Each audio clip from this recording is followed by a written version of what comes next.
네, 이번 주 설교 주제도 여러분들이 정해준 거예요. 하나님이 들으시는 기도는 어떤 기도예요? 라는 주제를 어떤 친구가 설교하며 넣었는데 그 친구가 안 왔어요. 환하게도. 그렇지만 우리는 하나님이 들으시는 기도는 어떤 기도예요? 저는 왜 이게 궁금했는지가 그 친구한테 궁금해서 물어보고 싶었어요. 원래 기도에 대해서 궁금하면 기도는 왜 해야 돼요?부터 궁금해야 할 것 같은데 기도는 왜 해요? 수연아? 기도 왜 해요? 우리? 예준아, 기도 왜 해요? 이것부터 궁금할 줄 알았는데 이거 건너뛰고 하나님이 들으시는 기도는 어떤 기도인가? 그 친구는 기도를 하는 이유는 안 한다고요. 그래서 여기에 대해서 얘기를 해야 되는데 사실 이 주제는 엄청 무거운 거예요. 하나님이 좋아하시는 기도, 하나님이 들으시는 기도는 하나님께 영광 돌려드리는 기도예요. 그건 하나님이 좋아하시는 말을 내가 할 때 하나님이 들으시는데 우리는 아이부터 어른까지 그런 기도 하고 싶어하는 사람이 거의 없어요. 예를 들면 하나님 나를 구원하셔서 늘 감사합니다 이렇게 기도를 하라고 하면 조금 하다가 재미가 없어요. 우리 여러분들이 부모님이 혹시 기도하시는 거나 아니면은 높은 어르신들이 뭐 부흥회 때라든지 여기 교회 오래 다녔다는 걸 전제를 할 테니까 우리 기도하는 어른들을 보면은 막 이래요. 막 가슴을 치면서 막 이러면서 막 기도를 해요. 그런 분들이 막 1시간씩이고 2시간씩이고 기도를 한단 말이지. 근데 그렇게 기도하는 거를 물론 그것도 은혜로운 기도예요. 근데 대부분 그렇게 기도하시는 분들이 어떻게 기도하시냐면 제발 나 좀 힘드니까 도와주세요 이렇게 기도를 하고 있거든요. 그거는 사실 기도보다는 거의 절규에 가까워요. 내 마음을 그냥 다 이렇게 털어놓는데 사실 하나님이 진짜 좋아하시는 거는 하나님이랑 나랑 마음이 맞아가지고 그때 하나님께 영광 돌려드리는 기도, 하나님 감사해요 이 기도를 제일 좋아하시는데 우리는 어린이부터 어른까지 그 기도를 하고 싶은 사람도 거의 없을 뿐더러 그 기도를 왜 해야 되는지 경험하는 사람도 거의 없어요. 그러다 보니까 하나님이 들으시는 기도는 어떤 기도일까? 라고 궁금해할 것 같은데 별거 없어요. 하나님은 그냥 하나님이랑 나랑 마음만 맞으면 어떤 기도를 해도 들어주세요. 근데 우리가 기도를 언제 기도를 하면 성경에처럼 막 아브라함이 하나님께 기도했더니 바로 아브라함아 이러면서 하는 게 기도하니까 응답받고 이런 거라고 생각을 하는데 요거를 오늘 깨주려고 예화를 2개를 준비를 했어요. 첫 번째 예화는 야곱의 얘기인데 이 기도는 하나님께 야곱이 기도를 했을 때 하나님이 말로 응답을 안 하시는 기도예요. 우리가 기도해서 하나님이 들으신다라고 생각하는 거는 하나님이 나한테 뭐라고 배풀을 해주셔야 하나님이 들으시는구나 이렇게 생각할 수 있는데 하나님이 아무 말도 안 하셔도 하나님이 기도를 들으시는 거예요. 그걸 야곱을 통해서 보겠는데 야곱이 누군지 아는 사람 솔직히 난 야곱이 누군지 알아요. 자 그러면 모른다는 걸 전제로 얘기를 해보도록 합시다. 야곱이라는 사람은 형제가 있어요. 쌍둥이인데 이 형이 몇 분 먼저 태어났어요. 근데 이 형이랑 사이가 별로 안 좋아. 성향이 야곱은 집에서 핸드폰하고 게임하고 이런 걸 좋아하는 성향이었어요. 근데 형은 단 하루도 집에 있지 않았어요. 쌍둥이예요. 몇 분 차이 나지 않는 쌍둥이인데 그렇게 둘이 노니까 둘이 노는 일도 없고 둘이 친하지도 않은 것 같아요. 한참 세월이 지나가지고 이 둘 다 어른이 됐거든요. 근데 아버지가 이제 나이가 많으셔가지고 앞이 잘 안 보이셨어요. 그래가지고 이제 재산을 좀 나눠줄 때가 됐는데 이게 돈 문제가 들어가니까 이게 동생 야곱이 좀 심각해졌어요. 왜냐면 이스라엘에는 그 법적 분쟁, 돈 갖다가 법적 분쟁이 일어나지 않아요. 정해져 있어요.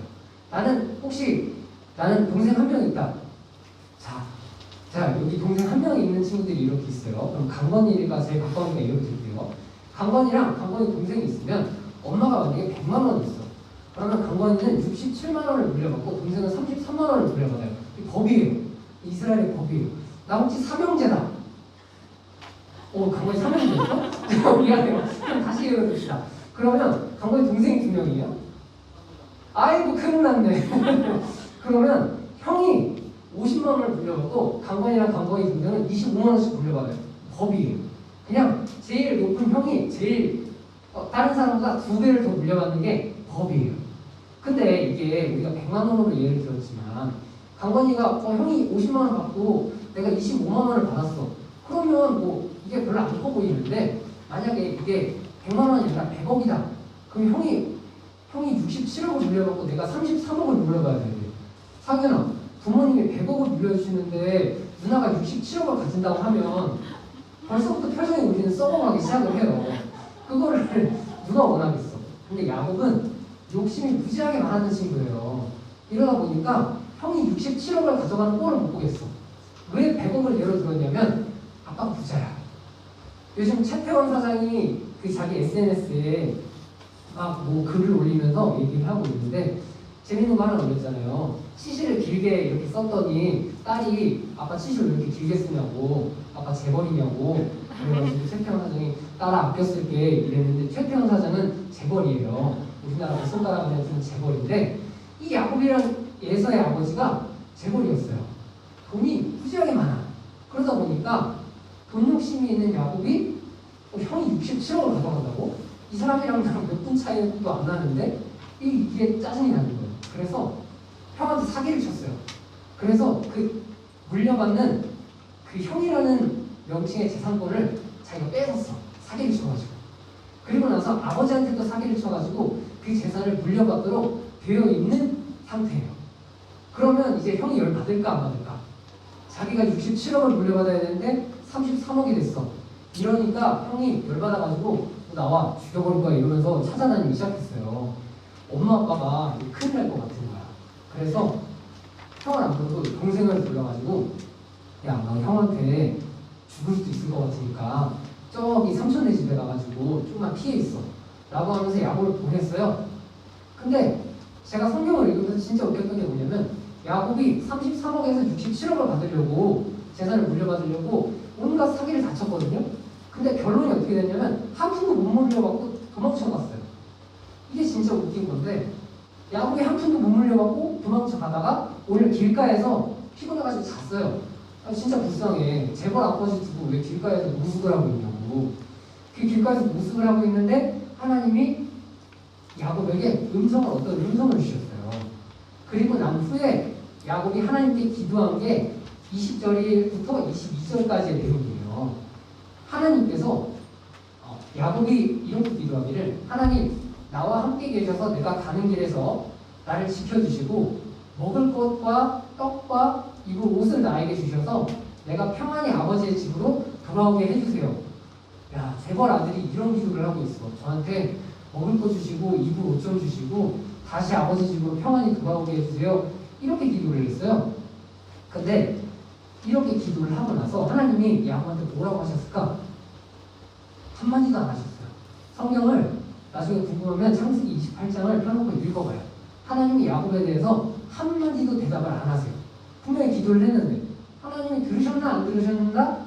잘 모르겠어. 그리고 나서 삼촌네 집으로 갔는데 야곱이 삼촌네 집으로 가서 엄청난 노동을 했어요. 진짜 엄청 고생을 했어요. 왜 재벌 아들이 삼촌네 집에 가가지고 20년 동안 거의 노비처럼 부려먹으면 부림 당하면서 살고 있냐. 근데 어쨌든 야곱이 20년 동안 거기서 살면서 하나님이 기도를 들어주셨어요. 먹을 것도 주셨고 떡을 주셨고 그리고 심지어 더 주셔가지고 야곱이 부자가 됐어요. 20년 동안 야곱이 부자가 됐는데 20년 후에 하나님이 갑자기 야곱을 부르세요. 야곱아 집에 가자. 야곱이 기도했던 그거에 대해서 하나님이 20년 만에 응답을 해주셨어요. 집에 가자. 그래가지고 야곱이 짐을 다 싸들고 집을 갔는데 이 가는 길이 너무 멀어.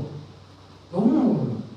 정말 너무 멀어서 가족이 엄청나게 많은데 그 가족이랑 양이랑 염소랑 데리고 가기에 너무 힘든 거예요. 근데 형이 야곱이 집에 돌아온다는 소식을 듣고 군사 400명을 데리고 말했잖아요. 아버지가 재벌이라고. 그래서 군사 400명을 데리고 야곱한테 왔어요. 야곱이 이게 너무 무서웠던 거야. 마지막으로 내가 봤던 형은 나를 죽이려고 했던 형인데 군사를 400명이 이끌고 온다고? 아이고 했는데 막상 만나보니까 형이 야곱을 보자마자 울어. 너무 보고 싶었다고. 그러면서 울면서 내가 너 집까지 에스코트 해줄게. 같이 가자. 이랬으면 제가 야곱이었으면 소름이 돋았을 것 같아. 20년 전에 기도한 거를 하나님이 지금 이렇게 응답하신다고? 그랬을 것 같은데 야곱은 거기에 대해서 형한테 뭐라 그랬냐면 형, 알아서 갈게요. 형 먼저 들어가세요. 이러고 나서 딴 데로 가버렸어요. 이게 야곱의 기도인데 뭐 결과는 뭐 제쳐두고 우리는 기도만 얘기하다가 있잖아요.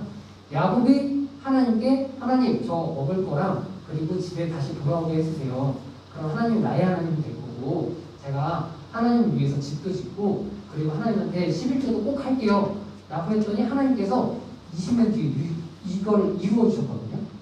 근데 중요한 포인트가 하나 있어. 내가 20년 전에 하나님 이렇게 기도를 했어요. 하나님 저 먹을 거 주시고 그리고 집으로 다시 돌아오게 해주세요. 기도를 했어요. 그럼 20년 동안 야곱이 해야 되는 게 있어. 절대로 하나님한테 마음이 떠나면 안 돼. 하나님한테 마음이 떠나지 않으면 20년이 지나도 이루어주세요. 근데 우리는 지금 이건 야곱 얘기고 그러면 요즘 예화를 한번 들려주세요. 제가 이런 비슷한 일이 하나 있었어요. 뭐냐면 고등학교 3학년 때 영어를 잘 못해가지고 서울로 영어를 배우러 다녔어요. 거기 버스를 타고 이제 서울로 가는 사당역으로 가는 버스를 타고 가고 있었는데 한 30분 타고 가면 왼쪽에 군부대가 입구가 하나 보였어요. 거기에 크게 써 있었어요. 수도방위사령부라고 써 있었어요. 그래가지고 그냥 지나가다가 하나님 여기가 저희 집이랑 가까운 것 같아요. 나중에 군대 보내줄 때 여기 수도방위사령부라고 써 있는데 여기로 보내주세요. 수도방위사령부로 보내주세요. 라고 기도를 했어요. 그리고 그냥 아예 까먹고 그냥 살고 있었어요. 그리고 나이가 25살이 됐네. 군대 가야 되는데. 그래가지고 급해가지고 그냥 대충 신청해가지고 빨리 갔어요. 그리고 나서 열심히 군 생활을 하면서 군 생활을 하는 와중에 친구들이 다 자면 저는 그 위에 독서실 올라가가지고 항상 설교를 썼어요. 설교를 쓰다가 갑자기 온몸에 소름이 돋는 거예요. 뭐냐면 제가 있었던 곳이 수도방위사령부였어요.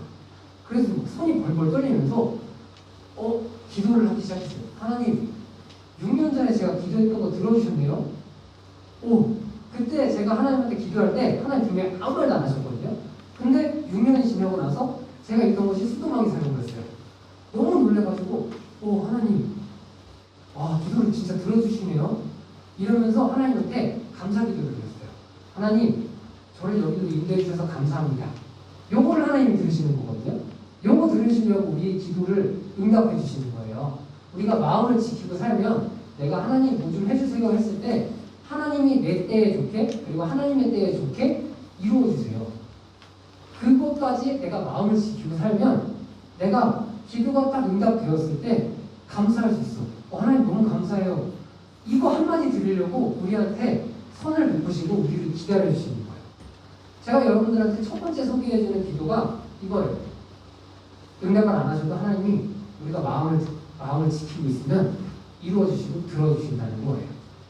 두 번째 기도는 여러분들한테 소개해줄 두 번째 기도는 어떤 생각을 우리 마음에다가 주시는 거예요. 내가 기도를 했을 때 하나님 뭐 좀 해주세요 라고 기도를 했을 때 바로 하나님이 그래 이렇게 하자 라고 하시는 분들이 있어요. 근데 대부분 기도는 어떠냐면 내가 하나님 뭐 좀 해주세요 이러면 어떤 생각이 머릿속에 들어요. 내가 평소에 자주 안 하던 생각이나 그냥 편안하게 그냥 있는데 갑자기 하면서 드는 생각들이 있어요. 그러면 그 생각들을 해보잖아? 그럼 무슨 일이 일어날 때가 있어요. 오늘 사도행전 21장 4절 말씀을 여러분들한테 소개해 줄 건데 이거 한번 읽어보도록 하겠습니다. 사도행전 21장 4절 시작. 제자들을 찾아 거기서 이래를 머물더니 그 제자들이 성령의 감동으로 바울과 예루살렘에 들어가지 말라 하더라 라는 말씀이에요. 여기는 성령의 감동이라고 써있는데 우리는 이거에 대해서 잘 이해를 못하니까 하나님은 어떤 생각을 내 마음속에다가 주실 때가 있어요. 이 성경 말씀은 뭐냐면 바울이라는 사람이 제자가 여러 명 있었어요. 근데 바울이라는 사람이 하나님 말씀 전하는 목사님이었는데 이 사람이 말씀만 전하면 사람들이 그렇게 열받아가지고 죽이려고 해요. 왜 그렇게 사는지 모르겠는데 바울이 어느 날 말씀을 전하는데 사람들이 돌 던져가지고 거의 맞아가지고 기절해가지고 사람들이 밖에다 버린 적도 있고 이런 식으로 말씀을 전하면서 막 사는 목사님이었는데 그의 제자들이 기도를 하는데 바울이 이제 예루살렘으로 가려고 이제 배편을 준비하고 있었던 때였어요. 근데 선생님 지금 예루살렘 들어가면 안 될 것 같아요. 왠지 잡힐 것 같아요. 우리가 이런 생각이 들었어요. 제자들이. 그래가지고 바울 선생님한테 얘기를 했는데 바울이 그러면 예루살렘에 안 들어가면 되잖아요. 그런데 이 사람은 옳다구나 하고 예루살렘으로 들어가요. 왜냐면 하나님께서는 바울에게 또 다른 마음을 주셨어요. 왜냐면 야, 너 고통받을 거야. 나를 전하다가 고통당할 거야. 그리고 나를 전하다가 외국의 왕한테 가서 전하게 될 거야. 라는 건데 이 외국의 왕이라는 거는 로마 황제예요. 일반 사람이 로마 황제한테 가서 말씀을 전한다고? 말도 안 되는 거예요. 말도 안 되는 거예요. 만나주지도 않고 듣지도 않아요. 근데 하나님이 거기로 보내시려고 바울에게 또 고통당하다가 죄수로 끌려가서 로마 황제 앞에 서게 될 거야. 라고 하면서 나중에 그렇게 말씀을 전하는데 바울에게는 하나님이 너 고통당할 거야. 라고 말씀해 주셨고 제자들한테도 바울이 고통당할 거야. 잡혀갈 거야. 라고 똑같은 마음을 주셨어요. 여기에 대해서 두 번째 기도의 핵심은 우리가 어떻게 행동하냐예요. 바울이랑 제자들은 반대로 행동했어요. 선생님 들어가시면 안 돼요. 라고 제자들이 했고 바울은 하나님 말씀 전하려면 저기 들어가야 되는구나 하면서 그냥 기쁜 마음으로 들어갔어요. 우리가 기도를 하면 어떤 생각이 머릿속이나 마음속에서 갑자기 떠오를 때가 있거든요. 하나님이 반드시 음성으로 대답하시는 게 아니라 내 생각에 내 마음에 어떤 거를 주실 때가 있어요. 그러면 그 행동에 따라서 내가 어떤 선택을 했을 때 하나님이 그거에 대해서 좋은 선택인지 안 좋은 선택인지 결과로 우리한테 보여주거든요. 제가 여기에 대해서 또 아주 조그만 예화를 들었어요. 바울은 지금 로마 황제 앞에 가려고 고통을 당했다는데 우리 보통 인생 이렇게 살지 않아요. 우리가 대통령 앞에 가가지고 얘기하겠다고 하나님한테 기도하거나 이런 식으로 사는 사람은 없어요. 거의. 제가 아주 조그만 예화를 들려주려고 하는데 제가 아내랑 차를 타고 이제 가고 있었는데 갑자기 그런 얘기를 했어요. 우리 이제 애들이 좀 생기면 짐이 많아지니까 차가 커야 되는 걸 차가 커야 될 수도 있어요. 라고 얘기를 하는 거예요. 그래서 그럼 큰 차가 필요하구나. 어떡하지? 라고 이제 고민을 하고 있는데 갑자기 앞에 너무 예쁜 SUV가 지나가는 거예요. 큰 차가. 그래가지고 둘이 그 차를 딱 보면서 저 차 딱이다 라는 생각이 들었어요. 그래서 그때 하나님께 기도를 했어요. 하나님 저 차 좀 우리한테 허락해 주세요 라고 기도를 했어요.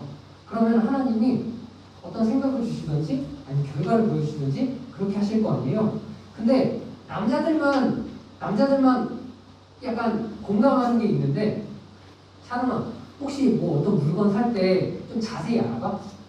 아니면 그냥 좋다 이러면 사? 그치? 남자들만 아는 거 있는데 우리는 그냥 물건을 보고 저거 괜찮다 이러면 사잖아요. 그래요. 남자들은 그래요. 여자들은 좀 자세히 알아보는데 남자는 안 그런단 말이에요. 저도 그랬어요. 저도 그냥 플렉스 한다고 얘기하는데 저도 그냥 저 차 좋으니까 나중에 사고 싶다. 그래서 하나님한테 하나님 저 차 주세요. 라고 얼토당토 않는 기도를 한 거예요. 근데 하나님께서 며칠이 한참 지나고 나서 갑자기 마음에 이런 생각이 드는 거예요. 야, 차에 대해서 자세히 알아봐라. 라고 마음을 주시는 거예요. 그래서 왜지? 사실 저는 자동차에 대해서 0.1%도 관심이 없는 사람이에요. 저는 지금 제 차가 무슨 차인지도 몰라요. 이름을. 그 정도로 저 차를 끌고 다닌 지 5년이 지났는데 아직 그 차 이름을 몰라요. 그 정도로 차에 관심이 없는데 차를 알아보래요. 이거 귀찮은데? 이래가지고 캘린더랑 그리고 유튜브에 막 차 비교한 사람들이랑 이런 거 다 보면서 공부를 하기 시작했어요. 내가 이러고 있지? 했는데 일단 했어요. 그리고 나서 얻은 결론이 뭐였냐면 지금 내 상황에서 이 차를 사는 건 행복하지 않아 라는 결론이 생겼어요. 그래서 하나님한테 그때 또 기도했어요. 하나님 제가 욕심이 생겨서 기도한 거였네요. 욕심이 생겨가지고 제 욕심 이루어달라고 하나님 기도한 거였는데 제가 그걸 만약에 샀으면 행복하지 않았을 거예요. 왜냐면 차가 비싸. 그러다 보니까 그걸 갚는데 어른들은 허리가 휜다라고 이제 표현을 해요. 그래서 제가 그 차를 샀으면 분명히 행복하지 않았을 거를 하나님 아시는 거예요. 욕심대로 기도한 걸 아시는 거예요. 그래서 마음에다가 생각을 주셨어요. 야, 너 차 알아봐.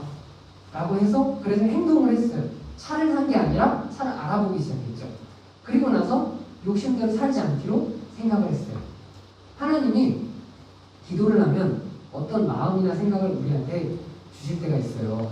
그러면 그대로 해야 돼요.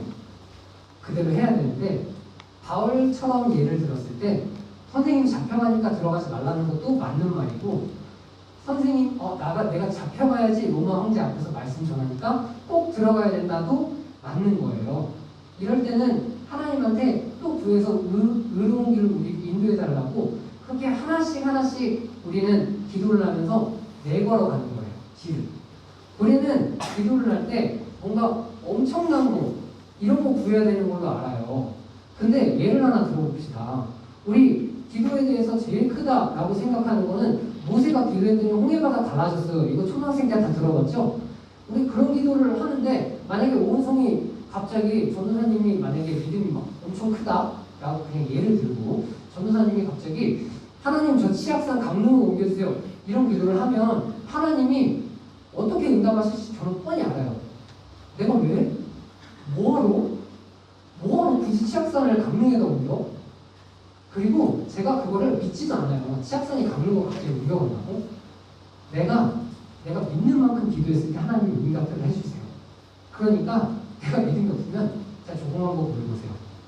내가 믿음이 없으면 조그만 거 구하고 그리고 믿음이 조금 더 생기면 조금 더 큰 걸 구하고 그 기쁨을 누려가면서 기도하는 맛이 생기는 거예요. 우리가 하나님이 제가 아내가 재밌는 기도를 하나 했더라고요. 뭐냐면 철 문제를 먹는데 변비에 안 걸리게 해주세요 이렇게 기도를 한 거예요.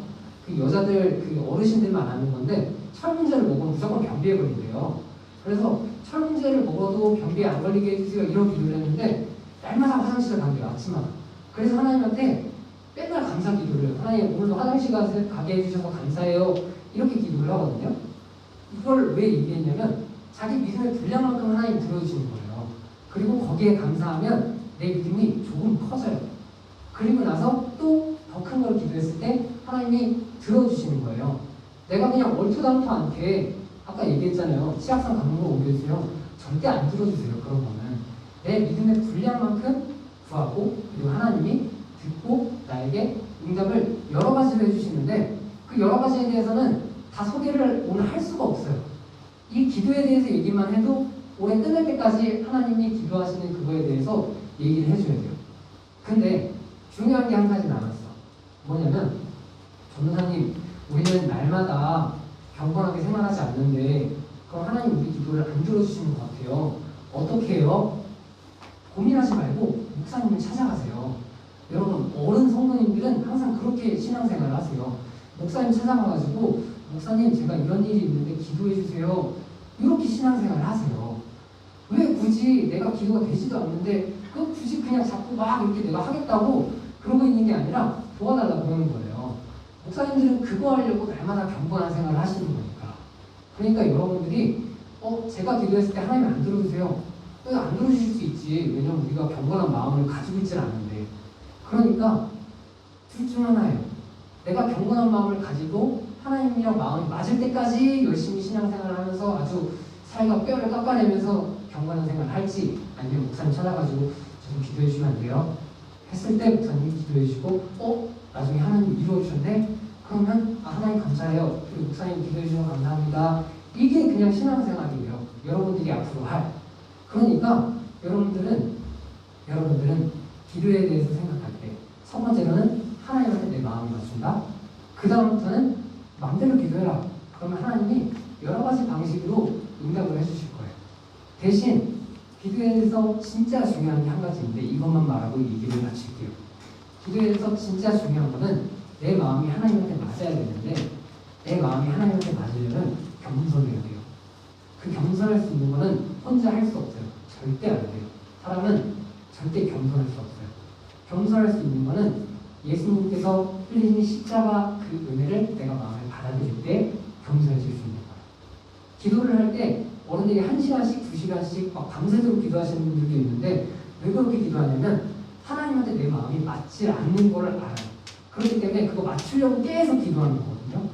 그 마음을 맞추려고 기도를 할 거면 반드시 예수님께서 십자가에 흘리신 그 피를 의지하면서 보혈의 은혜를 의지하면서 기도하는 거예요.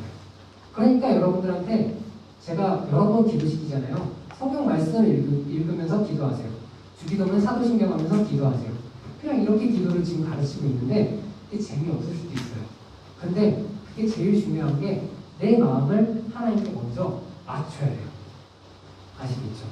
여러분에게 또 여러 번 기도에 대해서 얘기를 또 기회가 될 때마다 해줄 건데 제일 중요한 것 잊지 말아야 될 것은 내 마음이 하나님한테 맞는 사람이어야 됩니다. 우리 기도합시다.